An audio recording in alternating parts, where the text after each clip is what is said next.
다 함께 찬양하시겠습니다.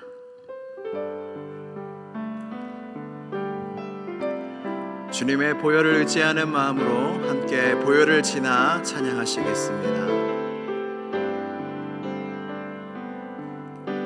보혈을 지나 하나님 품으로, 보혈을 지나 아버지 품으로, 보혈을 지나 하나님 품으로 한 걸음씩 나아가네. 존귀한 주 보혈이, 존귀한 주 보혈이 내 영을 새롭게 하시네. 존귀한 주 보혈이 내 영을 새롭게 하네. 보혈을 지나, 보혈을 지나 하나님 품으로, 보혈을 지나 아버지 품으로, 보혈을 지나 하나님 품으로 한 걸음씩 나아가네. 존귀한 주 보혈이, 존귀한 주 보혈이 내 영을 새롭게 하시네. 존귀한 주 보혈이 내 영을 새롭게, 존귀한 주 보혈이, 존귀한 주 보혈 내 영을 새롭게 하시네. 아멘. 존귀한 주 보혈이 내 영을 한 번 더 찬양합니다. 존귀한 주 보혈이, 존귀한 주 보혈이 내 영을 새롭게 하시네.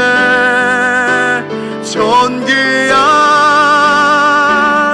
주 보혈이 내 영을 새롭게 하네. 살아계셔서 역사하시는 하나님 아버지, 그 아들을 보내사 우리를 대신하여 죽게 하시고 우리의 죄를 용서하시는 보혈을 흘리게 하여 주시니 감사합니다. 오늘도 주님의 보혈을 의지하여 주님 앞에 나왔습니다.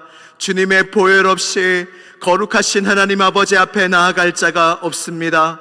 오늘도 예수 그리스도의 이름으로 나왔으며 보혈의 능력으로 나왔습니다. 주여, 우리를 맞이하여 주시옵소서. 그리하여 오늘 예배가 보혈의 능력이 임하는 예배되게 하여 주시고, 보혈의 사랑과 보혈의 용서의 능력이 우리의 마음을 주장하여 하늘의 평강이 가득한 시간이 될 수 있도록 역사하여 주시옵소서. 이 시간 말씀 앞에 섭니다. 하나님의 말씀을 기대합니다. 기다립니다. 주여, 듣는 귀와 듣는 마음을 허락하여 주시고 전하는 자가 자신의 생각과 마음을 전하지 않게 하시며 오직 성령의 충만함으로 오늘 주시는 하나님의 말씀을 대언하고 전할 수 있도록 우리 모두에게 성령으로 충만하게 하여 주시옵소서. 시종을 주님께 의탁드리오며 나사렛 예수 그리스도의 이름으로 기도드리옵나이다. 아멘. 할렐루야. 우리는 참 행복한 사람입니다. 왜냐하면 하나님을 예배하러, 하나님을 기쁘시게 하는 하나님의 자녀가 되었기 때문입니다. 방금 기도한 대로 예수님의 이름 없이 하나님 앞에 나올 자 없으며 주님의 보혈의 공로 없이 하나님 앞에 나아갈 자가 없습니다. 왜냐하면 하나님은 소멸하는 불이시기 때문에 거룩하지 않은 것들은 참지를 못하십니다. 주님의 보혈로 우리가 덮어져 있기 때문에, 우리가 주님의 의로우심으로 입고 있기 때문에 하나님이 우리를 받아주시며 우리의 예배를 기뻐 받으시는 줄로 믿습니다. 그래서 여러분 행복하십시오. 행복할 이유는 우리의 삶에 많지 않을지 몰라도 행복할 이유는 우리의 예배, 하나님이 나의 아버지 되심, 내가 하나님의 사랑과 은혜를 영원히 받게 되는 것 이 하나만으로도 우리는 행복한 자인 줄 믿습니다. 오늘은 제목이 구원의 아름다운 열매 용서란 제목으로 하나님의 말씀을 전하도록 하겠습니다. 이 세상은 참으로 어둡고 죽음의 그림자 가운데 쌓여져 있습니다. 장례식장에는 죽음의 슬픔이 넘쳐납니다. 우리도 죽음을 피할 수가 없습니다.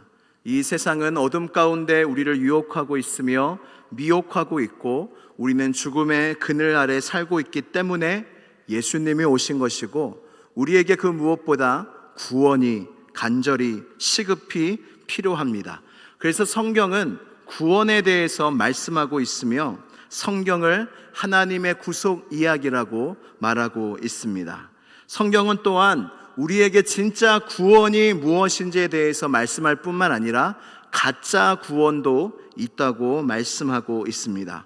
오늘 본문 말씀엔 구원에 대한 두려움 말씀이 나옵니다. 마태복음 18장 35절 말씀을 같이 읽도록 하겠습니다. 시작.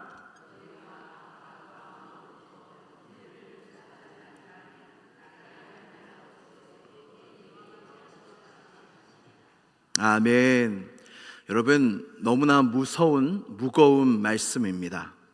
우리가 형제를 용서하지 아니하면, 그냥 용서도 아닙니다. 마음으로, 그냥 입술로만이 아니라 마음으로 용서하지 아니하면 하나님 아버지께서도 우리를 용서하지 않는다고 말씀하시는 것입니다.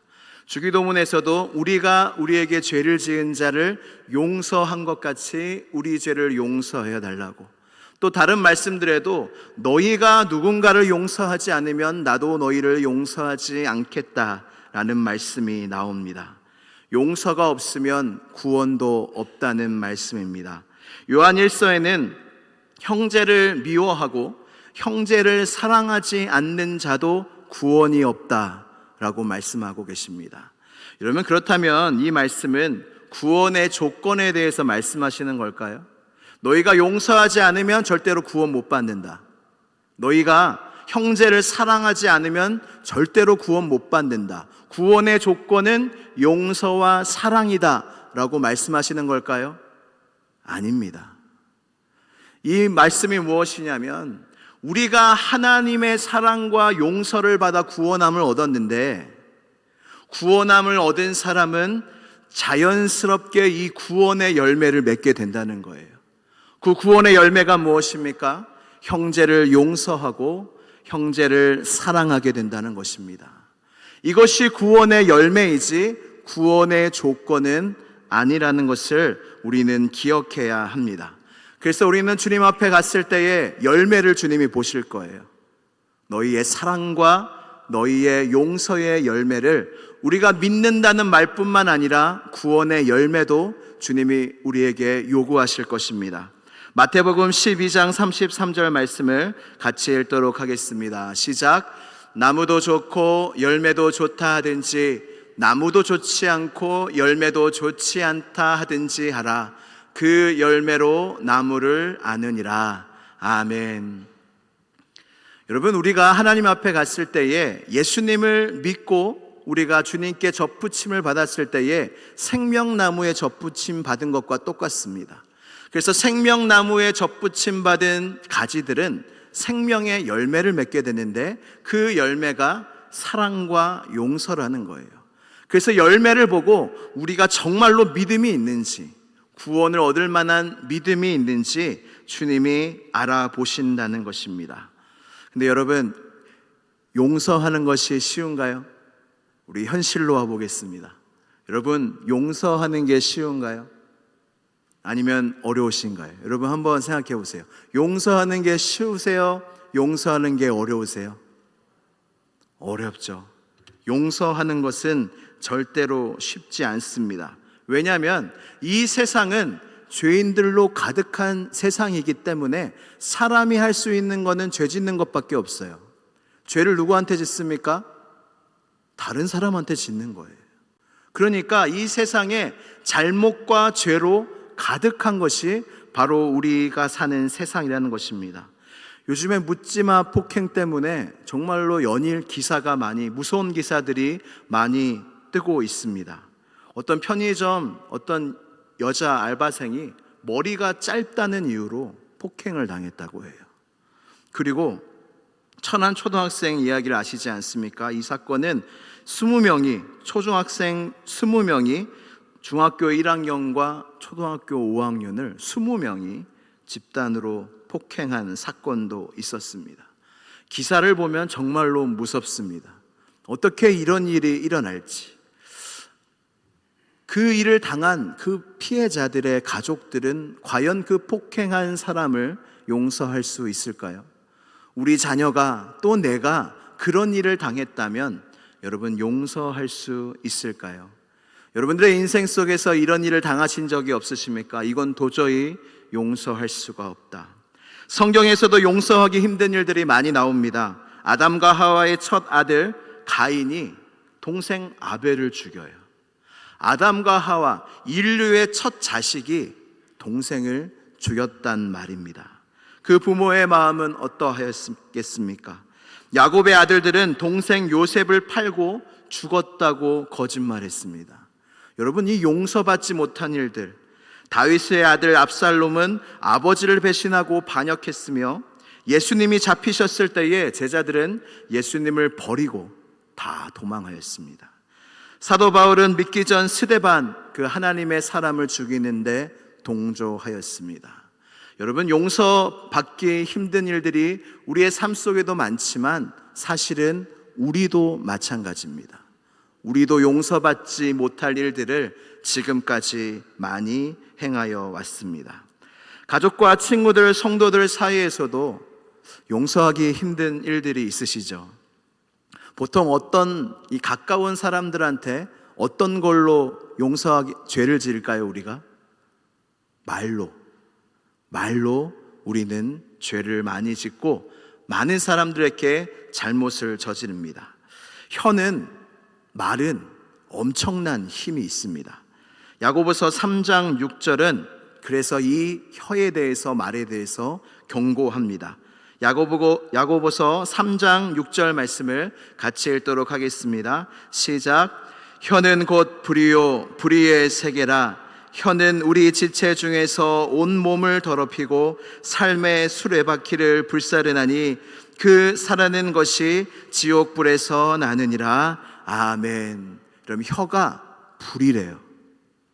우리의 말이 불이래요. 말 때문에 상처받은 사람들이 얼마나 많이 있습니까? 우리가 가족 간에, 친구 간에, 성도 간에 말 때문에 상처받고 상처를 입히는 일들이 우리에게 얼마나 많이 있습니까? 그래서 우리는 생각해야 합니다. 우리가 말할 땐 우리의 입에서 항상 불이 나가는 겁니다. 그럼 상상을 한번 해보세요. 말을 우리가 하지만 이 말 속에 불이 나가는 거예요. 근데 그 불은 우리가 은혜의 말을 하고 믿음의 말을 할 때 사람을 따뜻하게 하는 불입니다. 우리가 사랑의 말을 하고 믿음의 말을 하고 덕을 세우는 말을 할 때 그 입에서 나가는 불은 그 사람을 따뜻하게 만들어줍니다. 근데 악한 말, 모함하는 말, 상처받은 말, 그런 말들을 하면 그 불이 그 사람의 마음에 꽂히고 그 사람의 마음을 태운다는 말입니다. 우리도 많은 불과 칼을 받지 않았습니까? 여러분 마음속에는 얼마나 많은 불과 칼이 있습니까? 여러분, 우리가 이런 말들에 대한 실수를 많이 듣고 많은 사람들의 말 때문에 상처를 많이 받는데 그 말의 상처가 칼이 내 안에 계속 있으면 우리의 인생은 마음속에 칼이 꽂힌 채로 살아가게 돼요. 상처받은 마음, 칼이 꽂혀 있는 마음, 그 마음으로 계속 살아가게 되는데 여기서 악순환이 벌어집니다. 그것이 무엇이냐면 용서가 안 되고 내 마음에 그 상처받는 말들이 내 마음에 계속 머무르게 되면 그 말들이 계속 나를 아프게 하고 더 나아가 다른 사람에게도 상처 주는 말을 하게 된다는 거예요. 상처받은 사람이 상처를 입히기도 너무나 쉽게 된다는 말입니다. 그래서 주님께서는 이거는 피할 수가 없다. 상처받는 말, 사람들의 범죄, 죄는 우리가 피할 수는 없다. 근데 뽑을 수는 있다. 용서하면 된다. 그 말을 잊어버리면 된다. 라고 계속 우리에게 용서하라, 용서하라, 용서하라, 용서하라, 용서하라고 계속 주님께서는 말씀하고 계시는 것입니다. 여러분, 파도가 지나간 자리라는 영화를 혹시 아십니까? 이 영화에서 유명한 대사가 나옵니다. 용서는 한 번만 하면 되잖아. 누군가를 증오하는 건 하루 종일, 매일, 평생 해야 돼. 용서하면, 그것을 잊고 용서하면 그걸로 끝나지만 내가 용서하지 못한 사람이 있다면, 용서하지 못한 말이 있다면 그 말은 평생 내가 지고 가야 된다는 거예요. 매일매일 그 말에 분노하며 매일매일 그 말에 상처받으며 평생을 그렇게 짐을 지고 살아가야 된다는 거예요. 그래서 주님은 더더욱 너희를 위하여 용서하라, 너희를 위하여 용서하라 라고 말씀하시는 것입니다. 때로는 하나님의 말씀이 너무 과하다 생각될 때가 있습니다. 하나님, 도대체 이걸 어떻게 용서합니까? 그래도 주님은 계속 말씀하십니다. 용서하라, 용서하라. 신명기 10장 13절 말씀에 우리에게 주시는 하나님의 말씀의 목적에 대해서 나옵니다. 신명기 10장 13절 말씀을 같이 읽도록 하겠습니다. 시작.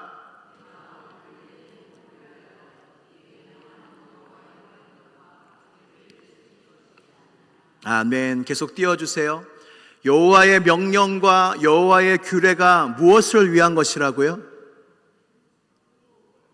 우리의 행복, 우리의 행복. 그냥 그저 하나님을 위해서 우리에게 이 말씀을 지켜라고 말씀하시는 것이 아니라 하나님이 우리에게 주시는 모든 말씀은 하나님을 위할 뿐만 아니라 정말 너희를 위한 말씀이다.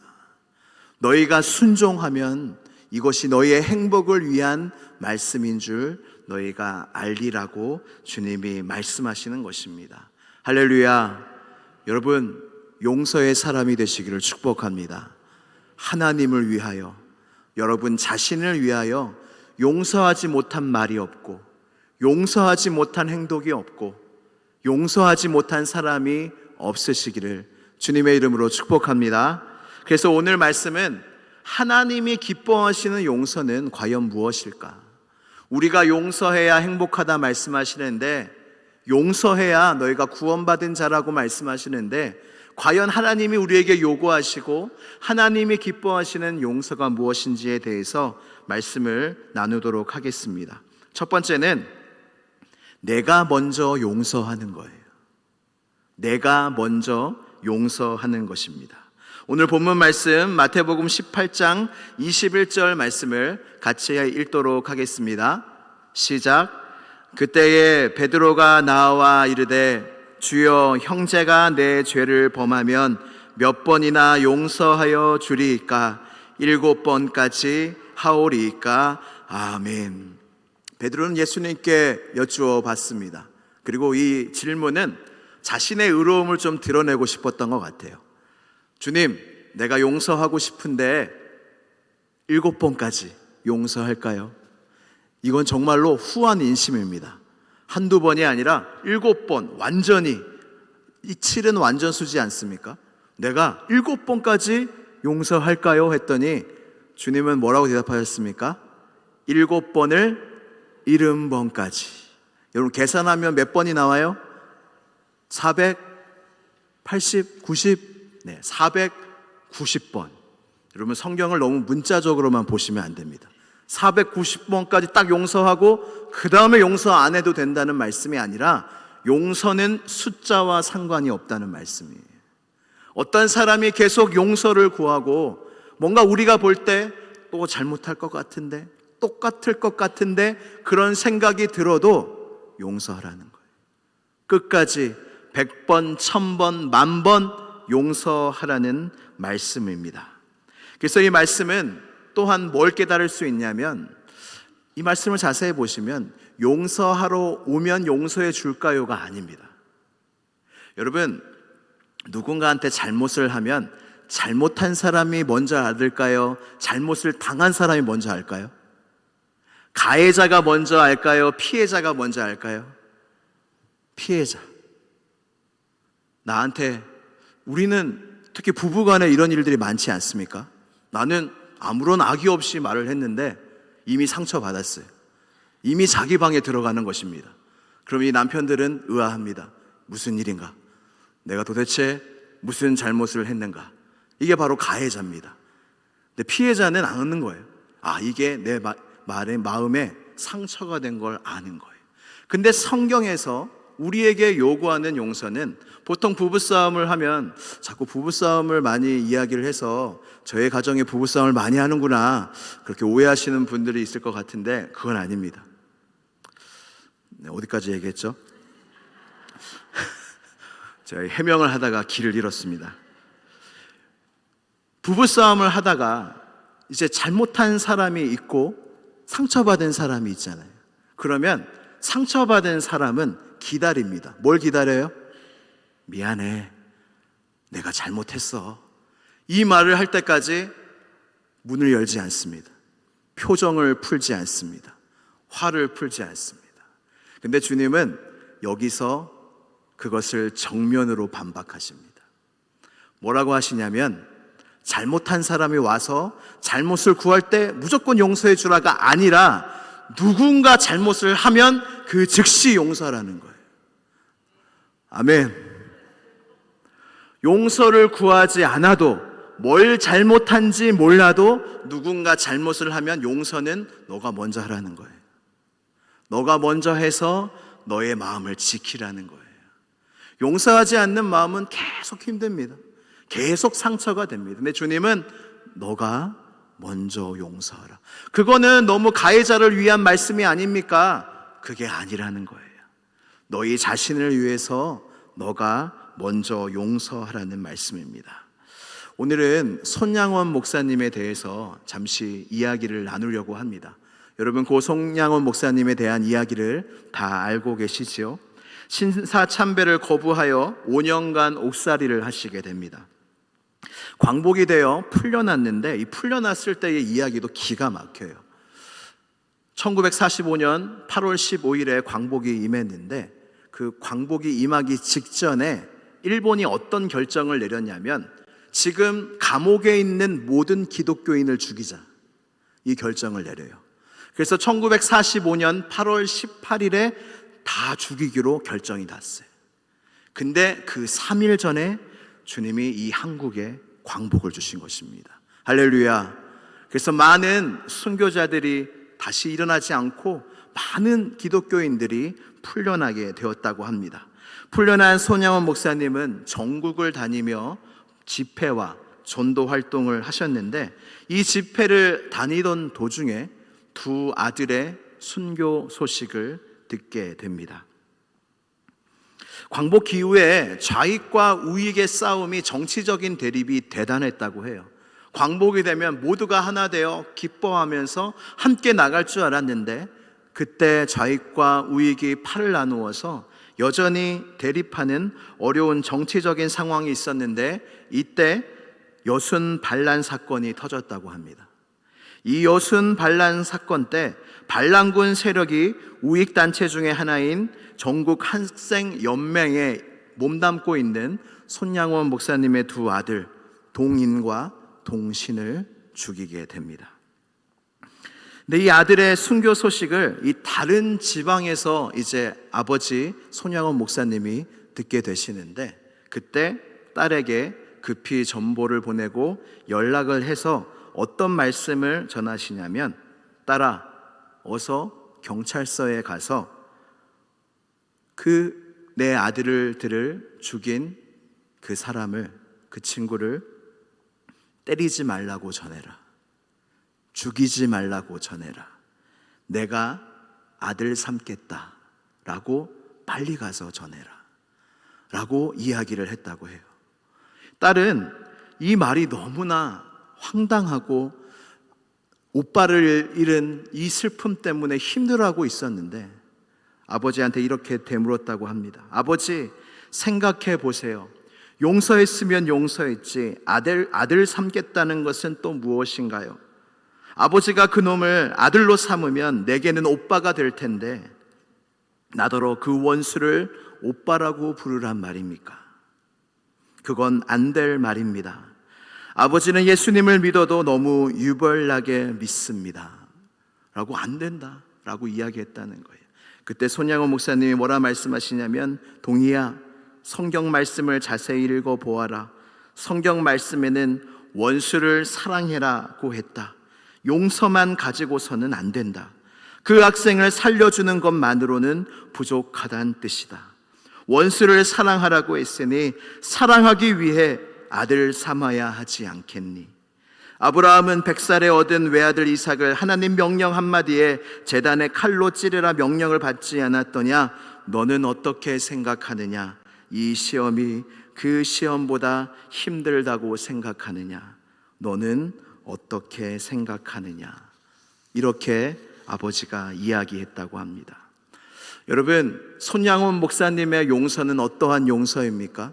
그 범인이 그 아버지 앞에 무릎 꿇고 용서하러 왔어도 용서하기가 쉽지 않은데, 잡혔다는 소리를 듣고 아들이 죽었다는 소식을 듣고 손양원 목사님 마음속에는 용서하라. 내가 너에게 잘못했다는 말을 못 들을지라도 나는 너를 용서한다 라는 그 마음이 손양원 목사님에게 있었던 거예요. 만약 용서하지 않았더라면 손양원 목사님과 그 가족들은 지옥 가운데 살아갔을 것입니다. 용서했기 때문에 손양원 목사님은 두 아들의 장례식에서 하나님 앞에 위대한 감사를 할 수 있었습니다. 이 두 아들, 순교한 두 아들의 장례식장에서 손양원 목사님이 감사하신 9가지 제목을 말씀드리도록 하겠습니다. 첫 번째는 나 같은 죄인의 혈통에서 순교의 자식을 나게 하시니 감사합니다. 허다한 많은 성도 중에서 이런 보배를 나에게 주셨으니 감사합니다. 삼남 삼녀 중에서 가장 귀여운 맏아들과 둘째 아들을 바치게 하시니 감사합니다. 한 아들의 순교도 귀하거늘 하물며 두 아들이 함께 순교했으니 더욱 감사합니다. 예수 믿고서 누워 생을 마감해도 복이라 했는데 전도하다 총살 순교했으니 더욱 감사합니다. 미국 가려고 준비하던 아들이 미국보다 더 좋은 천국에 갔으니 내 마음이 안심되어 더욱 감사합니다. 내 아들을 죽인 원수를 회개시켜 아들을 삼고자 하는 사랑의 마음을 주신 하나님께 감사합니다. 내 아들의 순교의 열매로서 무수한 천국의 열매가 생길 것을 믿으면서 감사합니다. 역경 속에서도 하나님의 사랑을 깨닫게 하시고 이길 수 있는 믿음을 주신 하나님께 감사합니다. 이 감사를 이 두 아들의 장례식에 손양원 목사님은 하나님께 올려드렸습니다. 이것이 바로 용서의 힘이며 먼저 용서한 하나님의 사람의 축복입니다. 두 번째는 하나님이 용서하시는, 기뻐하시는 용서가 무엇이냐면 용서를 받아들이는 거예요. 용서하는 것도 쉽지 않고 사실 용서를 받아들이는 것도 쉬운 일이 아닙니다. 사실 손양원 목사님의 용서는 손양원 목사님의 가족들에게 일평생 무거운 짐이었대요. 손양원 목사님이 용서했다 하여 그 가정에 바로 화평이 임한 것이 아닙니다. 손양원 목사님은 말씀대로 용서했지만 그 용서의 짐은 일평생 그 가족의 무거운 짐이었다고 합니다. 손양원 목사님의 사모님 정양순 사모님은 이 동인동신이가 너무 보고 싶어서 바다에 뛰어 들어간 적이 한두 번이 아니래요. 그리고 사모님이 밀양에 있는 한센인 교회를 개척하시다가 과로로 쓰러지셨는데 부산에 있는 청십자병원에 입원해 계실 때에 깨달으셨대요. 아, 내가 곧 죽겠구나. 내가 곧 죽겠구나. 그래서 양아들 안재선을 부릅니다. 이 양아들 안재선은 바로 이 동인동신을 죽인 바로 그 자였습니다. 양아들 안재선을 부른 다음에 이 병상에서 그 재선이의 손을 붙잡고 이렇게 이야기했다고 합니다. 재선아, 나도 너 아버지처럼 너를 용서하니 이제 제발 무거운 짐 벗어버리고 주님 앞에 편히 살아가기를 바란다. 편히 살아가라. 모자가 부여잡고 막 울었대. 이 안재선이라는 이 양아들은 이제 손양원 목사님이 사랑해주고 용서해줘도 이 용서를 받아들이지 못했던 거예요. 그래서 고려 성경학교에 입학을 하고 나와서 부산에서 전도사 생활을 하는데 설교를 하러 올라가면 이 사탄의 음성이 들리는 거예요. 야, 네가 손양원 목사님 아들들을 죽였는데 네가 어떻게 설교를 하냐. 그래서 설교단에서 뛰쳐나온 적이 한두 번이 아니라는 것입니다. 그래서 하나님도 용서해 주신다는 거 알고 이 아버지도 용서해 주신다는 걸 아는데 이 안재선 이분은 용서를 받아들이지 못했던 거예요. 이때 하나님의 용서를 이분이 받아들이셨다고 합니다. 손양원 목사님의 딸 손동희 권사님이라고 계신데 이 권사님도 일평생 그 아픔이 너무 커서 실어증으로 매 밤마다 총소리를 환청으로 듣게 됐다고 해요. 그리고 말을 잃어버리고 살았는데 부흥회 때 은혜를 받고 그래도 그 은혜로 이렇게 사시다가 이제 양아들 안재선이 소천하기 보름 전에 이 아들이 생각한 거예요. 이 안재선 씨가 이 고모님을 불러야겠다. 이 손동희 권사님을 부르게 됩니다. 그때 이 안재선 씨가 그 양동생인 동희 권사님에게 이렇게 이야기했다고 합니다. 동희야, 내가 너와 헤어지면 이제 하늘나라 갈 텐데 하늘나라 가면 동인동신이 앞에 무릎 꿇고 용서를 빌게. 너도 나를 용서해 주면 안 되겠니? 이때 이제 손동희 권사님이 이 죽어가는 이 자기 오빠들을 죽인 이 양아들, 이 오빠 안재선 오빠를 보면서 이 마음이 풀어졌다고 해요. 그때 하나님의 사랑과 자비가 그 병실을 가득 메우고 2-3시간 동안 같이 울며 같이 용서하며 같이 서로의 용서를 받아들이는 은혜가 그곳에 있었다는 것입니다. 할렐루야. 여러분, 양아들 안재선 씨는 용서를 받아들이지 못했어요. 근데 어머니 정양순 사모님의 병상에서 그 용서를 받아들이게 됩니다. 딸 손동희 권사님도 용서를 받아들이지 못했어요. 그때 양아들 안재선 씨의 병상에서 용서를 받아들이게 됩니다.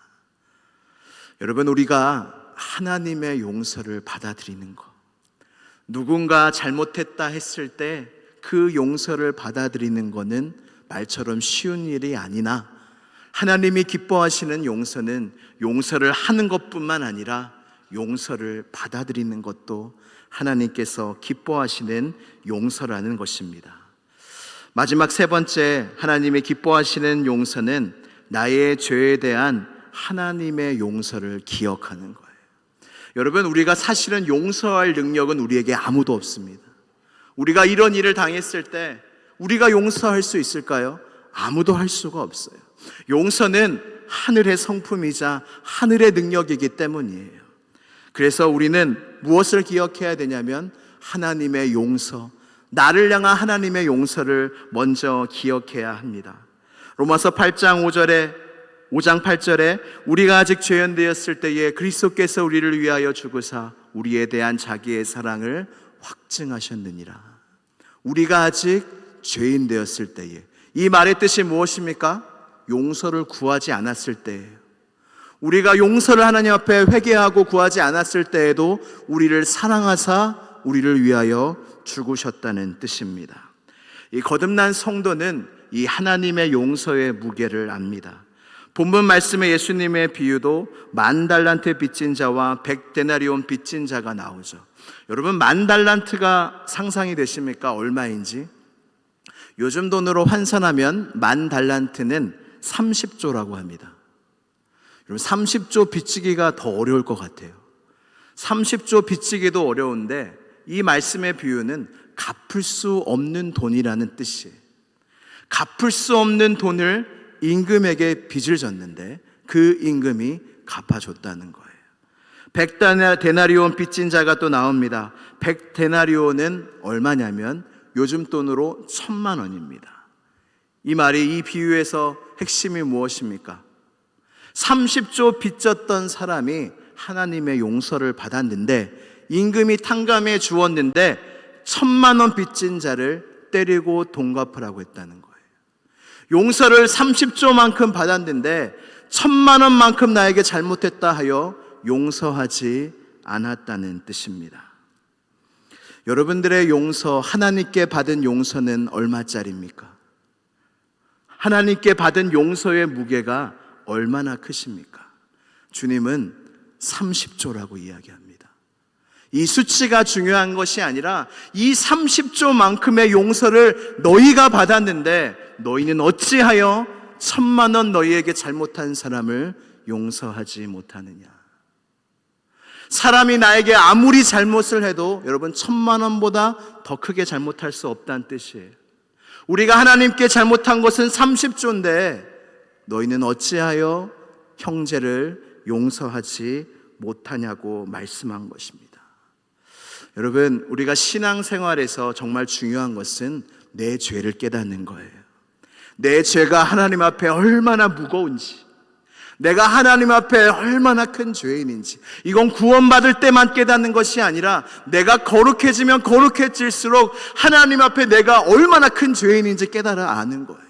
죄의 무게가 더욱더 커져가고 있습니다. 근데 놀라운 신비가 무엇이냐면 나의 죄의 무게가 깊어질수록, 무거워질수록 나를 향한 하나님의 사랑이 더 크게 느껴진다는 거예요.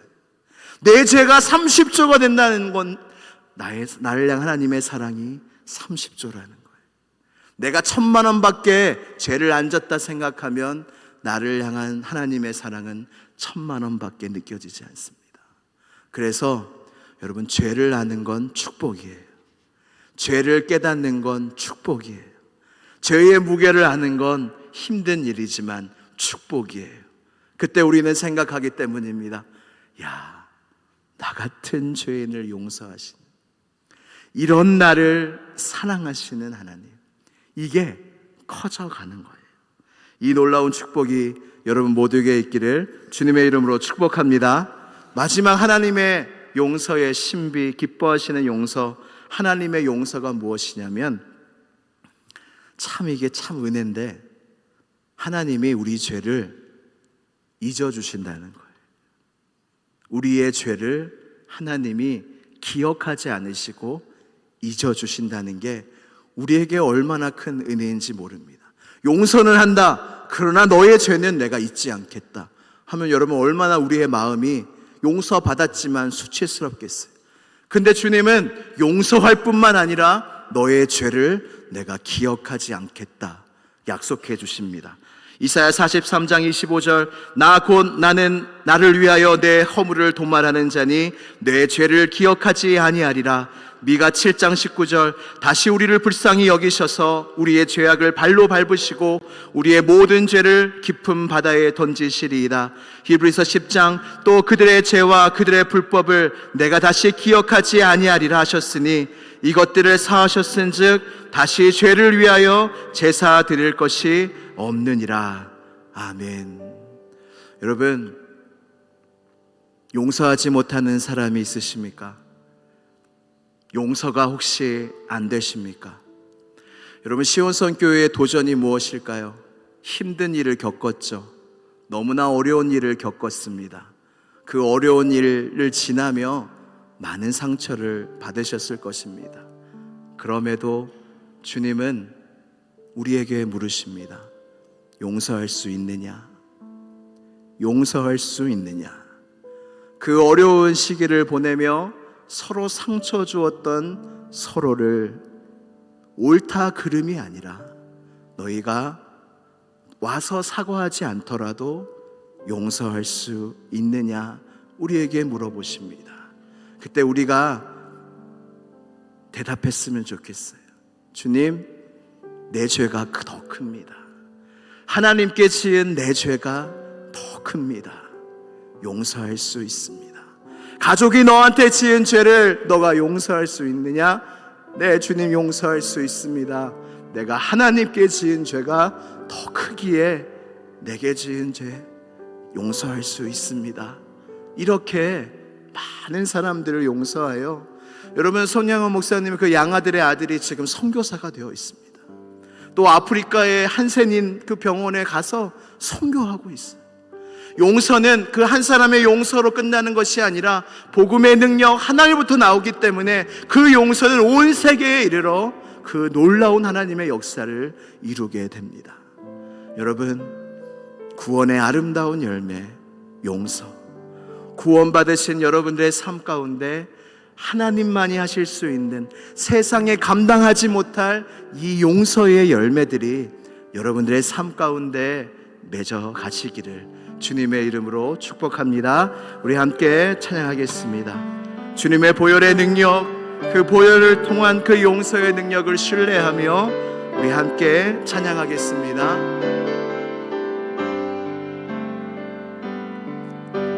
보혈을 지나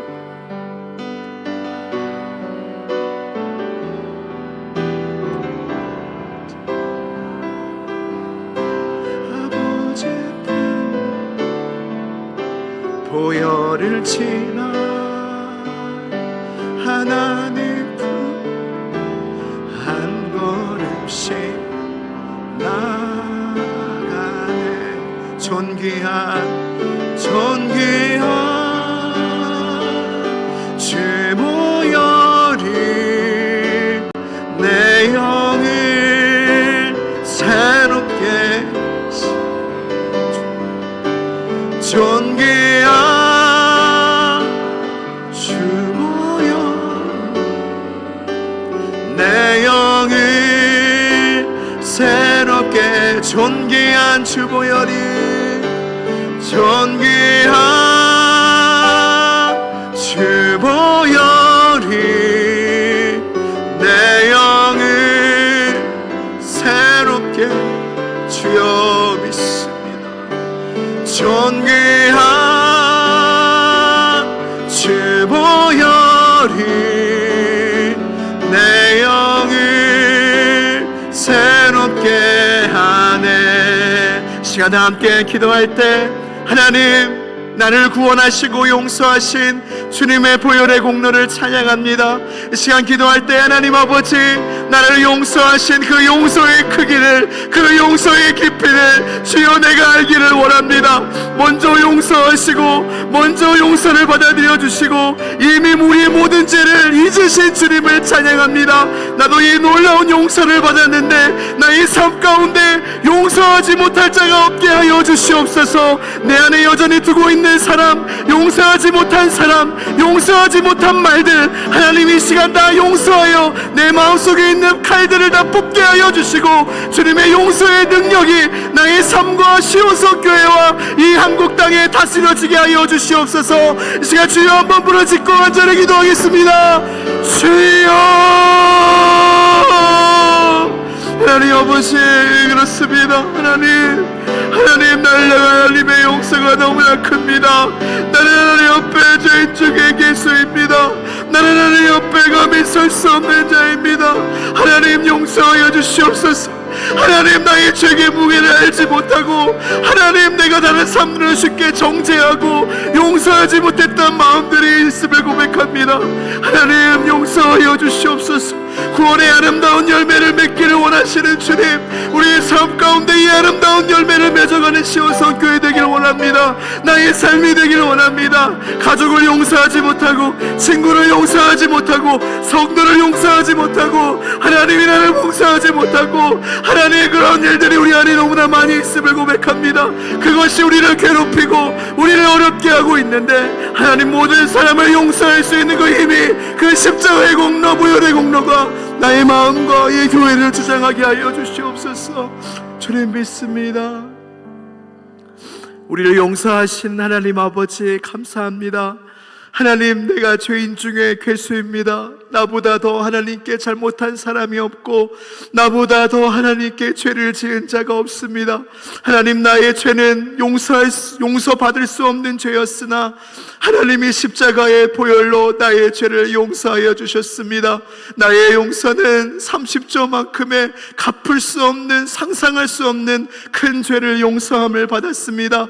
이 용서함을 받은 자로서 우리가 이 세상을 살면서 1000만원 나에게 잘못한 사람을 용서하지 못하는 일이 없게 하여 주시고, 넉넉히 그 사람을 용서하여 그 복음의 용서가 하나의 씨앗이 되어 생명이 되어 복음이 되어 많은 열매들을 맺어가는 은혜가 우리 모두에게, 그리고 시온성 교회에게 있게 하여 주시옵소서. 예수 그리스도의 이름으로 기도드리옵나이다.